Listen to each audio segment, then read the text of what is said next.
You won't believe how the royal family really makes their fortune in 2024.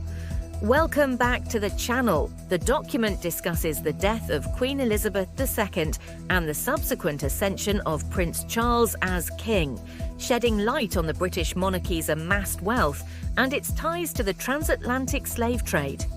It delves into the historical context of the British Empire's reliance on slavery, emphasizing the monarchy's role in approving and benefiting from the enslavement of Africans.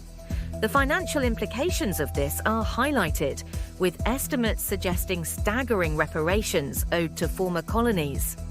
The text also addresses recent calls for apologies and reparations from the royal family, particularly in the context of their visits to former colonies and the shadow cast by protests.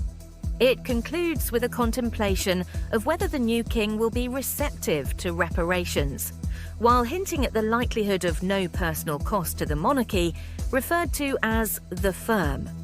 In the first part of the document, the announcement of Queen Elizabeth II's death is accompanied by reflections on her reign, the emotional impact of her passing, and a critique of the British monarchy's global significance stemming from the exploitation of people of colour. It also delves into the financial empire of the royal family, highlighting their extensive wealth and tax exemptions, particularly in inheritance tax. The second part discusses Prince Charles's inheritance and the historical ties between the British monarchy and the transatlantic slave trade, including the approval of slave trade expeditions by Queen Elizabeth I and the establishment of the Royal African Company under King Charles II. The narrative also addresses the funding of historic royal residences through slavery and the subsequent financial burden on British taxpayers for royal maintenance. Additionally, it explores the impact of the Slavery Compensation Act and the estimated reparations owed to former colonies, as well as recent calls for apologies and reparations during royal visits to these countries.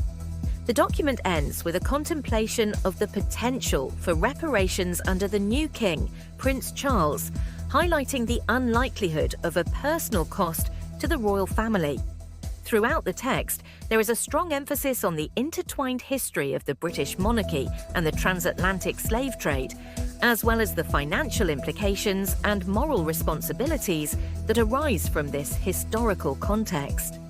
The narrative also underscores the growing global calls for acknowledgement and reparations, particularly in the context of the royal family's interactions with former colonies and the public perception of their historical legacy. Stay tuned for more updates on this developing story. I'm Julia Andrewson, and thanks for watching Global TV 2.0. Remember to subscribe, share the video, and express your opinion in the comments section.